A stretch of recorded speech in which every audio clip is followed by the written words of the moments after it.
The conference room smelled like leather and expensive cologne. I stood by the door with a stack of quarterly reports, waiting for someone to acknowledge I existed.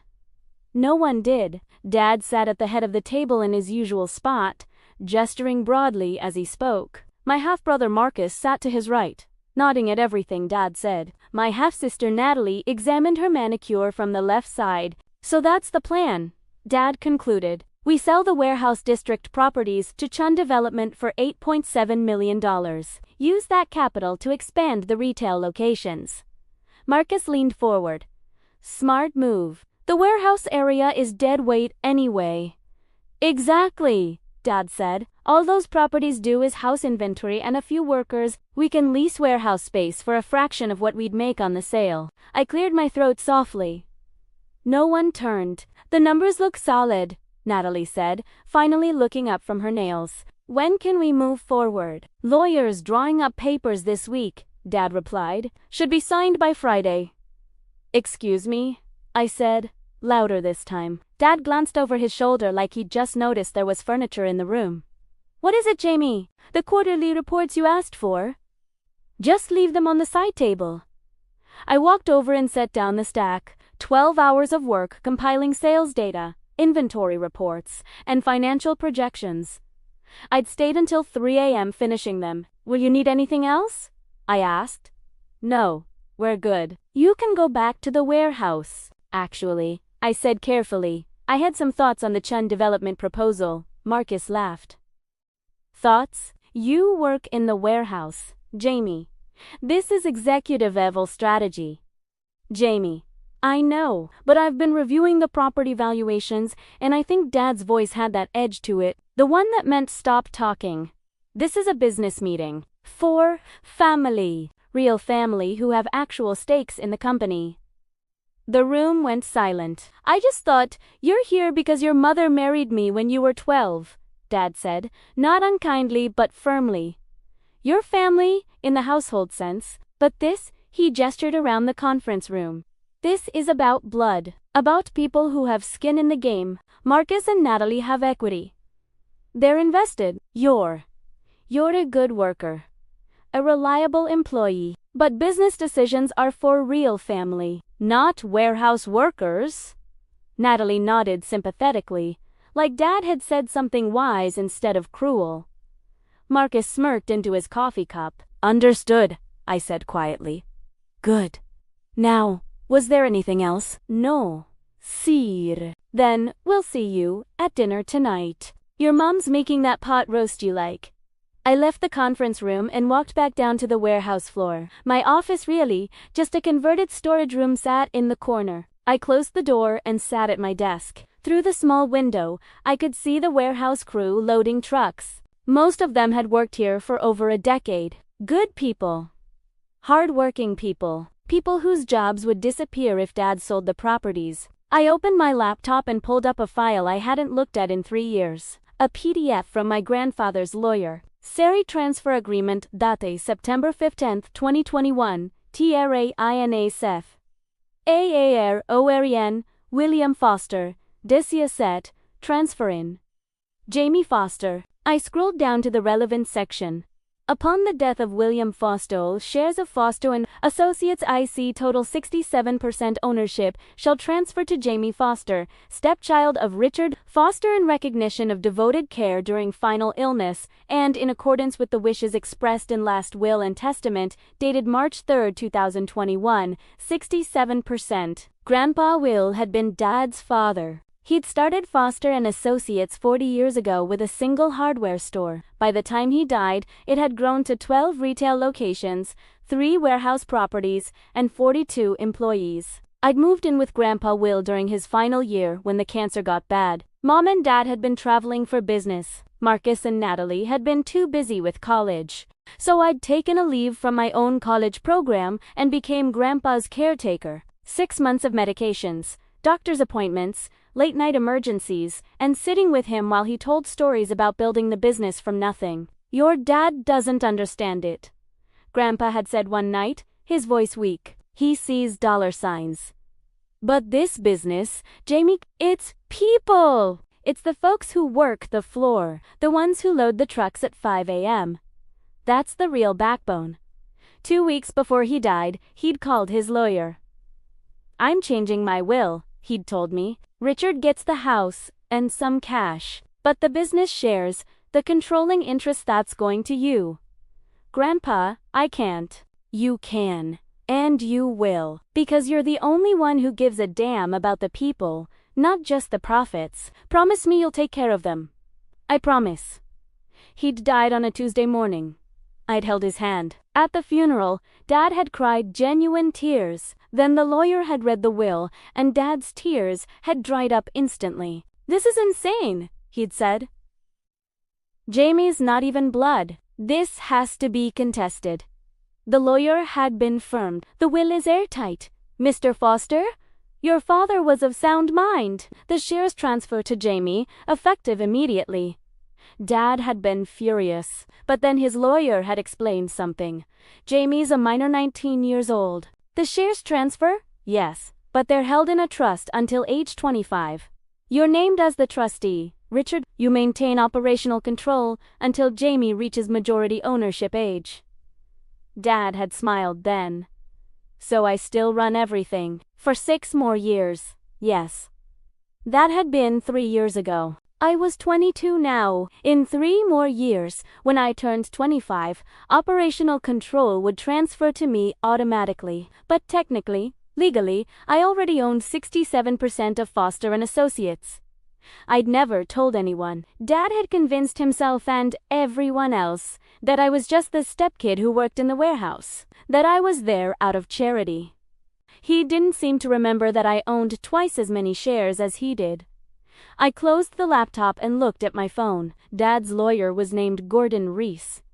I had his number from the estate settlement. I pulled it up and stared at it for a long moment. Then I put my phone away and got back to work. That evening, I arrived home at 6:30. Mom's pot roast did smell amazing. There you are. Mom called from the kitchen. Set the table. Honey? Everyone's already here. I walked into the dining room. Dad sat at the head of the table, already pouring wine. Marcus and Natalie sat on either side, both on their phones. Jamie, Mom appeared with a serving dish.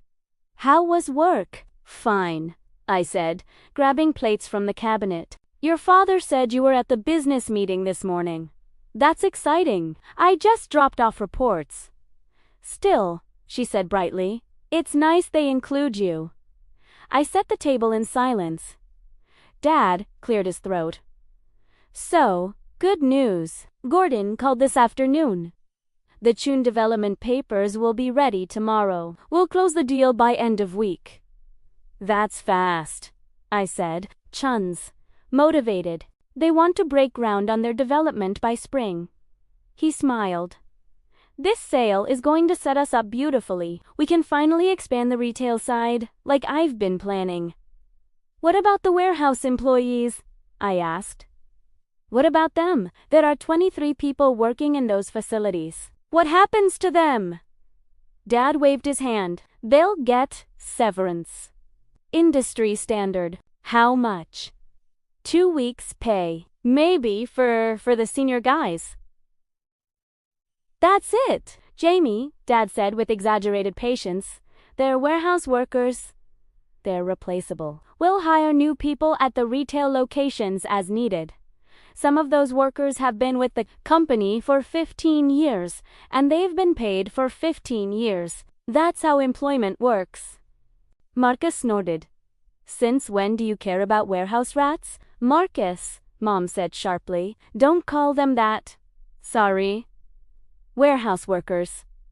He rolled his eyes. Point is, this isn't a charity. It's a business.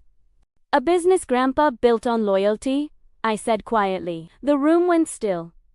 Dad set down his wine glass carefully. Your grandfather built this business on smart decisions and hard work. And now I'm making smart decisions to keep it growing. That's what he would have wanted. Is it? Excuse me? Is that what Grandpa would have wanted? Selling off the properties and laying off the people who've been loyal to the company for decades. Dad's jaw tightened. You were close to him at the end, Jamie. I understand that. But you were also 19 years old. You don't understand the complexities of running a business? I understand people. People don't pay the bills, Natalie said, checking her phone. Profit margins do. Exactly, Dad said. And this deal improves our margins by 34%. Mom brought out the pot roast, trying to change the subject. Okay, enough business talk. Let's eat. We ate in tense silence.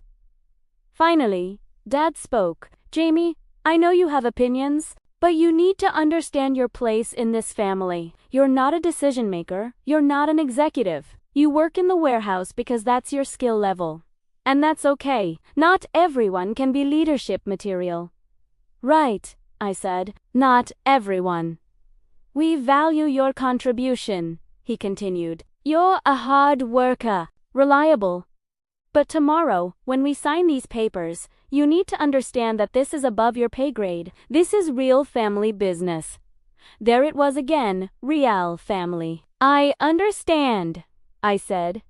Good. Dad smiled. Now, who wants dessert? That night, I lay in bed and stared at the ceiling. 23 people would lose their jobs. People like Carlos, who'd worked the loading dock for 17 years and had 3 kids. Maria, who managed inventory and was saving for her daughter's college. Tom, who'd started as a teenager and was now training new hires at 56. People Grandpa Will had known by name. People Dad saw as line items on a severance budget. I picked up my phone and opened my email. Found Gordon Reese's address.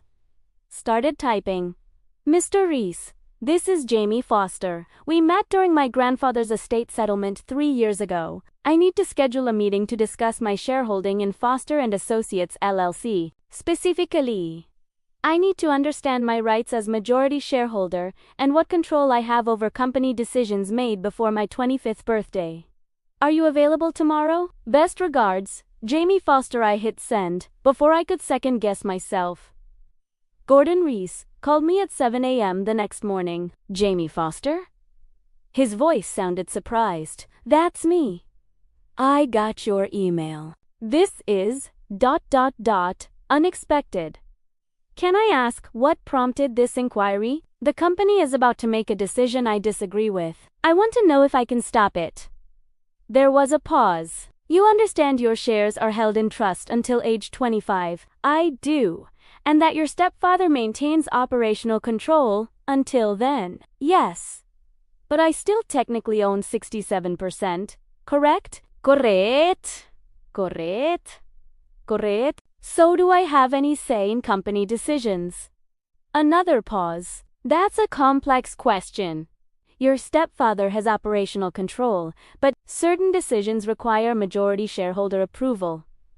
Major asset sales. For instance, changes to company bylaws. Dissolution of the company, those would need your signature, even with the trust arrangement. My heart started beating faster. Major asset sales, like selling multiple properties, yes, that would typically require majority shareholder consent. Why? What's being proposed? I explained the Chun development deal, the warehouse properties, the layoffs. When I finished, Gordon was quiet for a long moment. Jamie, he said carefully, if you withhold consent on this sale, you'll be going directly against your stepfather's wishes. This could create significant family conflict. I know it could also expose you to accusations of breaching your fiduciary duty to the company if the sale is genuinely in the company's best interest. Is it? I'm not a business analyst. But I can review the proposal if you'd like. See if there are legitimate concerns beyond just the employee impact. How fast can you review it? Send me everything you have. I'll clear my morning. The papers are being signed this afternoon. Then I'll work fast. Jamie, ... Are you sure about this? I thought about Grandpa Will. About his hand in mine. About his last words. Take care of them, I'm sure, I said. I arrived at the office at 8 a.m. and went straight to my warehouse office. Pulled up every file I had on the Chun development proposal, property valuations, comparable sales, Chun's development plans. Our projected costs for leasing replacement warehouse space. I emailed everything to Gordon, then I went upstairs to the executive floor. The conference room was empty, but Dad's assistant, Patricia, sat at her desk outside his office. "Morning, Jamie," she said, surprised. "You need something?" "Is Dad in?" "Meeting with Marcus and Natalie, should be done around 10. Want me to let him know you stopped by?" "No, that's okay. I'll catch him later." I went back downstairs, my stomach churning. At 10:47, Gordon Kajid. "I've reviewed everything," he said without preamble. "Jamie, this deal is terrible." "What?" "The property valuations are at least $2 million under market. Chun's getting a steal, and your operating costs for leased warehouse space will actually increase by 18% annually compared to what you're currently spending on owned properties. This isn't a smart business move, it's a quick cash grab that hurts long-term stability. Can you prove that?" "I just emailed you a full analysis." "Jamie, if you sign off on this sale, you'd be making a significant mistake. Not just morally, but financially." "What do I do?" "You call me the moment your stepfather asks for your signature. Don't sign anything without my review. You have every legal right in this case, every fiduciary responsibility refuse this sale." "Okay. And Jamie, prepare yourself. This is going to get ugly." At 2 p.m., I was doing inventory counts in the warehouse when my phone rang. "Patricia, Jamie, your dad needs you in the conference room. Something about paperwork. Be right there." I took the stairs slowly, each step feeling heavier. The conference room was full. Dad sat at the head of the table with Gordon, his lawyer, not mine, sitting beside him with a stack of papers. Marcus and Natalie sat opposite, both looking bored. "There you are," Dad said when I entered. "We need your signature on a few things." "What things?" "Just formalities," his lawyer said smoothly. "Standard documentation for the property sale." I didn't sit down. "Why do you need my signature?" Dad exchanged a glance with his lawyer. "It's a procedural requirement. Major asset sale, majority shareholder needs to sign off. It's just a formality." "If it's just a formality, why didn't you mention it before?" "I didn't think it was relevant," Dad said, his patience wearing thin. "You're not involved in these decisions, remember? Now please, just sign. Chun's people are waiting. Can I see the documents first?" His lawyer slid the stack across the table. I picked up the first page. Majority shareholder consent form. Resale of properties at 447 Industrial Parkway, 1203 Warehouse District Boulevard, and 89 Commerce Street. My hands were shaking slightly as I read. "Jamie," Dad said, "we don't have time for you to read every word. Just sign at the bottom of each page, marked with the flags." "Why the rah? Chun's financing window closes Friday. We need this done today." I pulled out my phone. "What are you doing?" Marcus asked, calling my lawyer. The room went dead silent. "Your lawyer?" Dad repeated. "Since when do you have a lawyer?" "Since I own 67% of this company." Dad's face flushed red.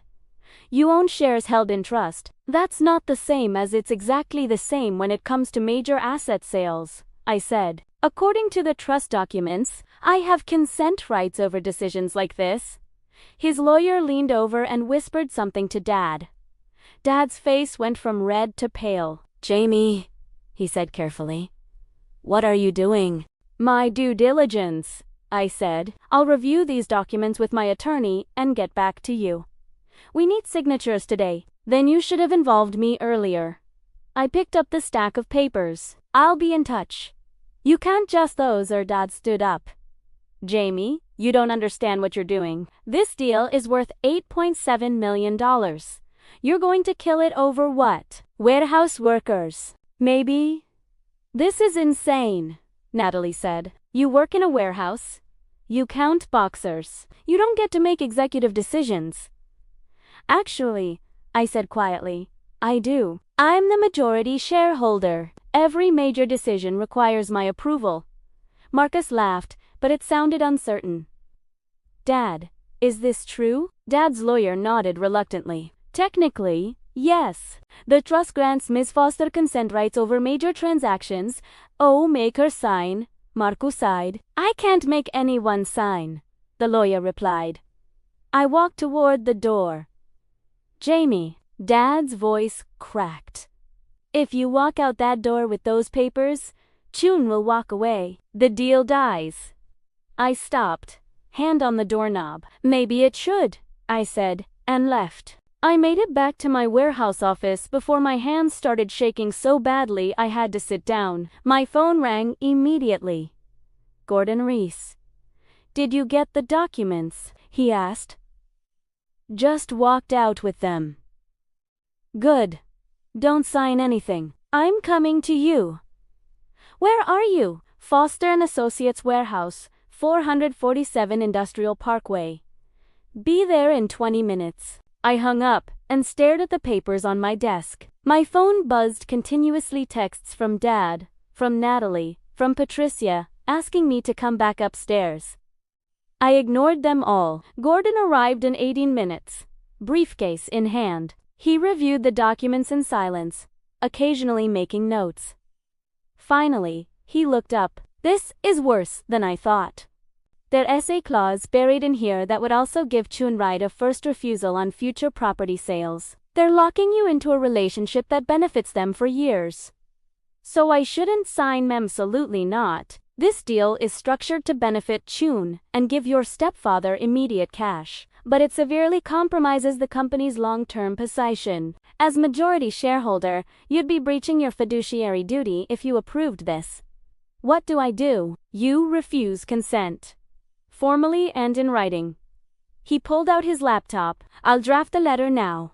20 minutes later, I had a formal letter of refusal. Gordon sent it via email to Dad's lawyer with me, copied. Refusal of consent for property sale to Chun Development. This letter serves as formal notice that Jamie Foster, majority shareholder, 67% of Foster & Associates LLC, does not consent to the proposed sale of properties located at 447 Industrial Parkway, 1203 Warehouse District Boulevard, and 89 Commerce Street to Chun Development. After thorough review with legal and financial counsel, Ms. Foster has determined that this sale is not in the best interest of the company or its shareholders. The valuation is below market, the operational cost projections are unfavorable, and the terms include restrictive future clauses that compromise company flexibility. As majority shareholder with consent rights under the terms of the William Foster Trust, Ms. Foster's refusal is final. The sale cannot proceed without her approval, which is hereby formally denied.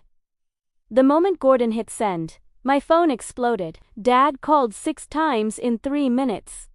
I didn't answer. Then he showed up at the warehouse. I heard him before I saw him, his footsteps on the concrete floor, heavy and fast. He threw open my office door without knocking.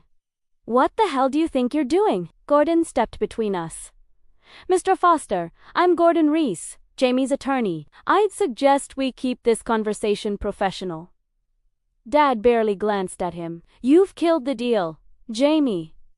Chun called 10 minutes ago. They're walking away. I'm sorry you're upset. Sorry? You're sorry.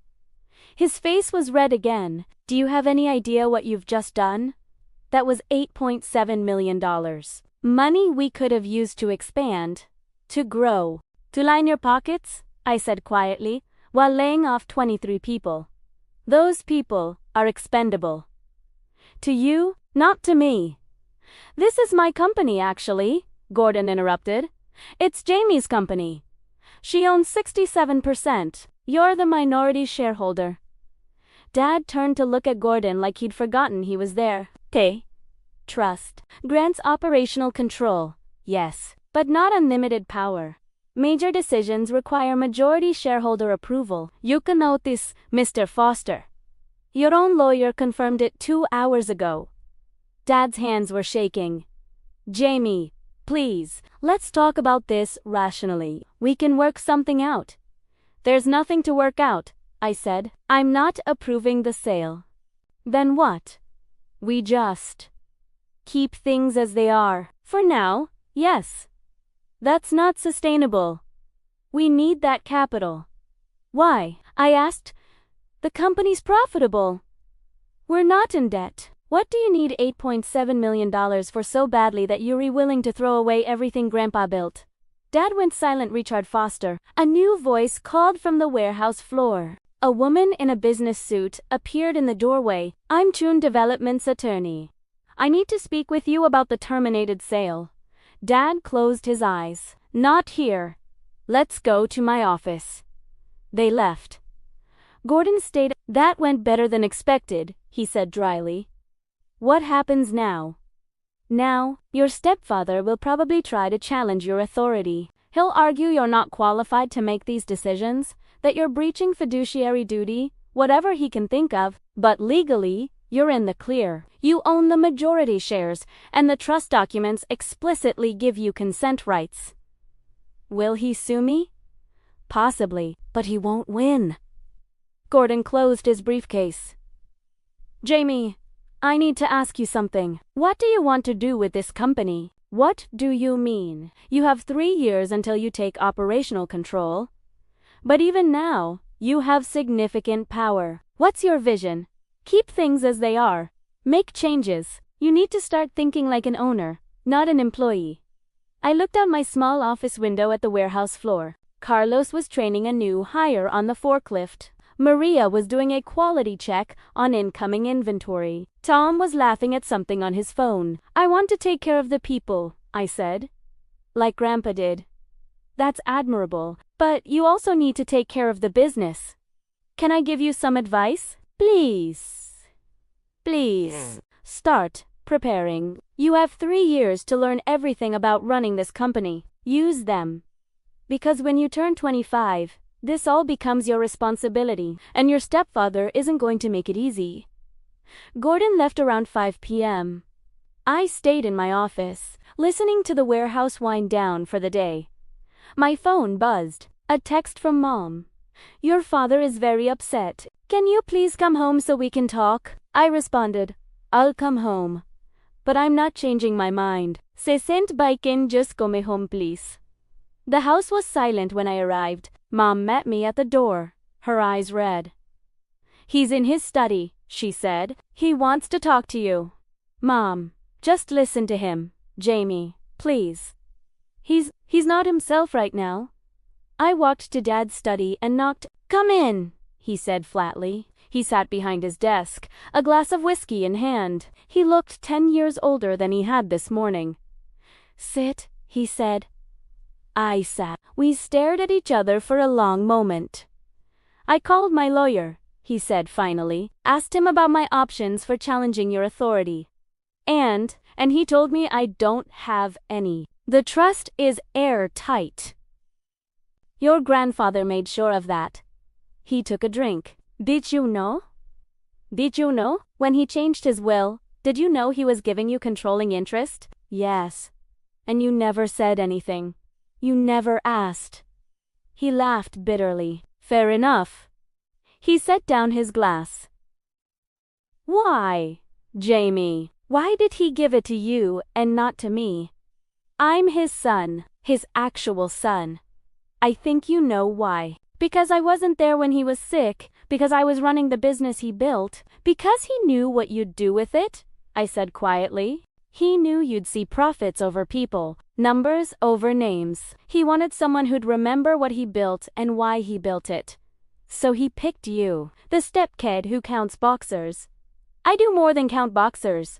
Dad, I've been learning this business from the ground up for 3 years. I know every employee, every process, every inefficiency. I know where we're strong and where we're weak. I just did it quietly. Why? Because loud didn't seem to work in this family. Natalie's loud, Marcus's loud, they get attention. I thought maybe if I was useful, if I worked hard, I'd earn respect. But I was wrong. I had to own 67% of the company before anyone took me seriously. Dad's jaw tightened. That sale would have set us up for a major expansion.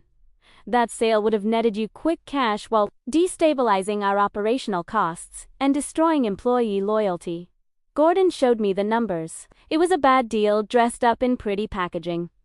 Gordon's your lawyer? Of course, he'd say that. Then get an independent analysis. Hire another firm. I'll wait. I leaned forward. But Dad, you and I both know this wasn't about smart business. This was about you wanting a big payday without considering the consequences. He was quiet for a long time. What now? He asked finally. Now we run the company properly. Together. For the next 3 years until I take over. Together? He repeated. Meaning what? You question every decision I make.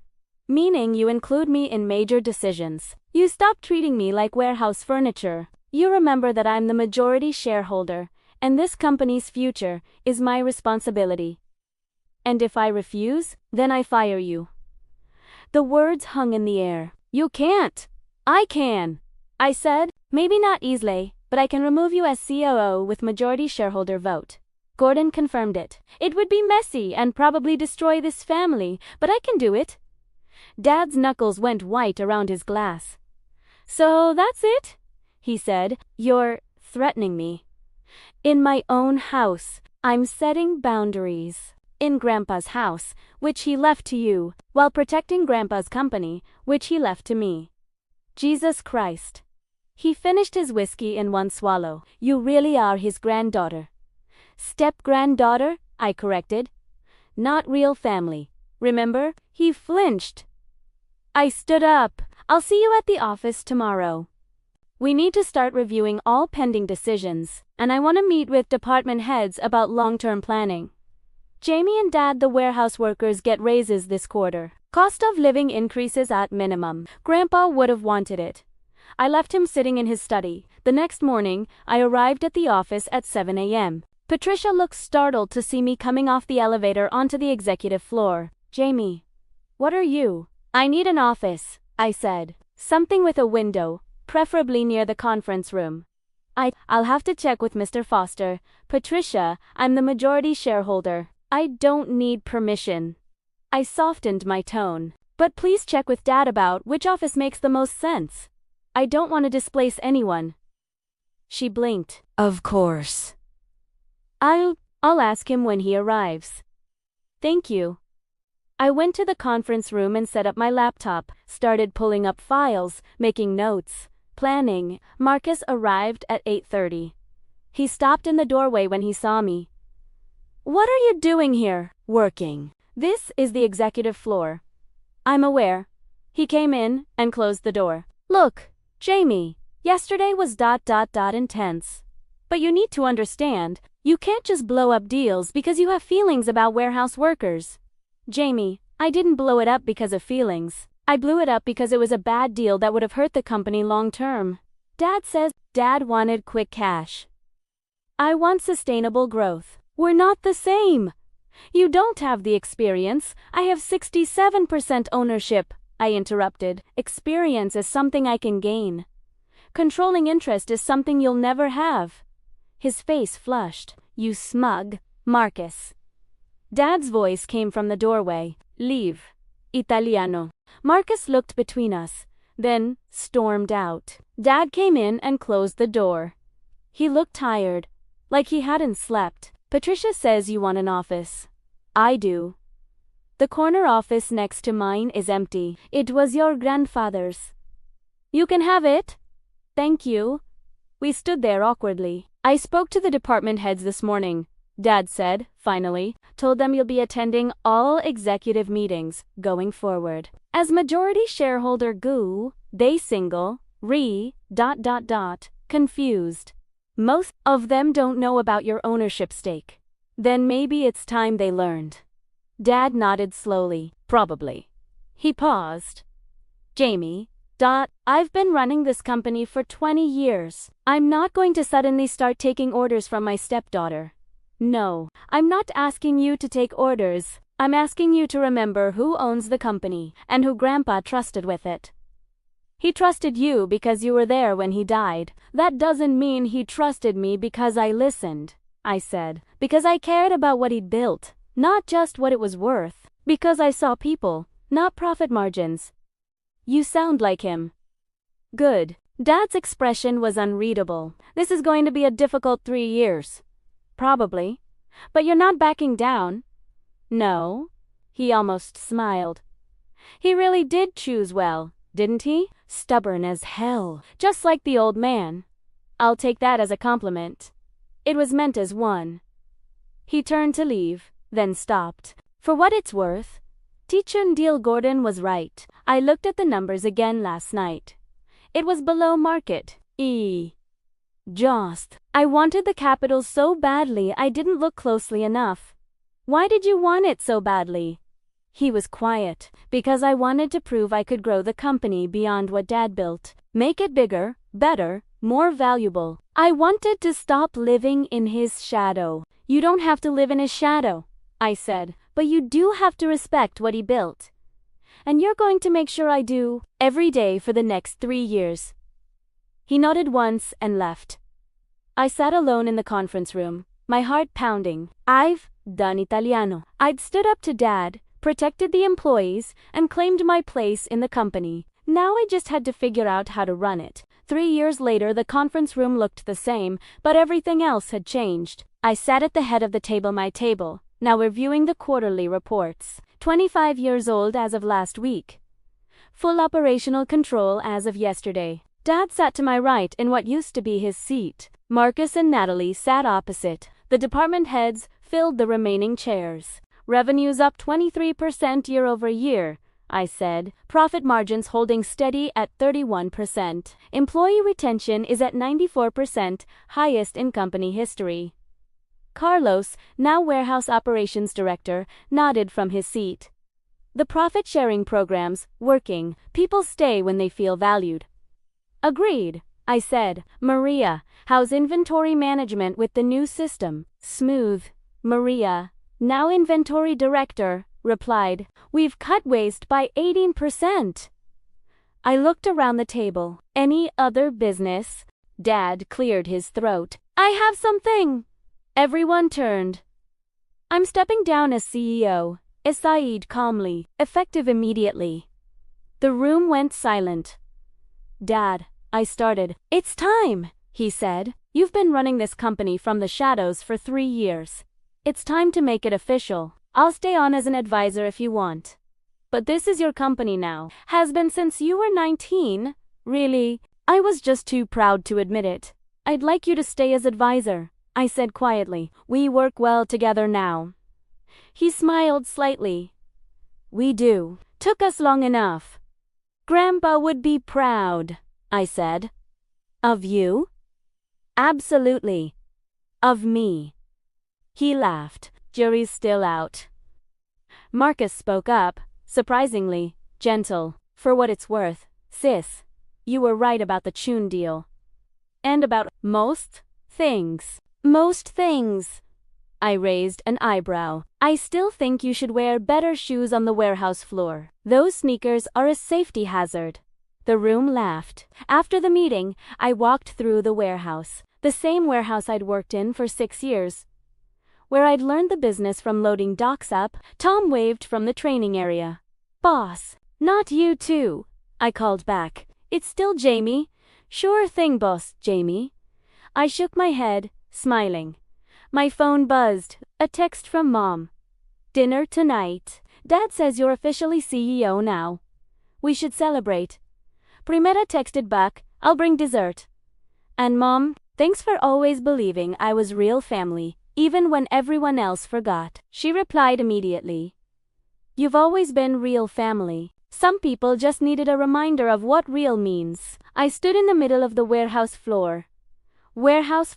My company, and thought about Grandpa Will. I took care of them, I thought. Just like I promised. Somewhere, I hoped he was smiling.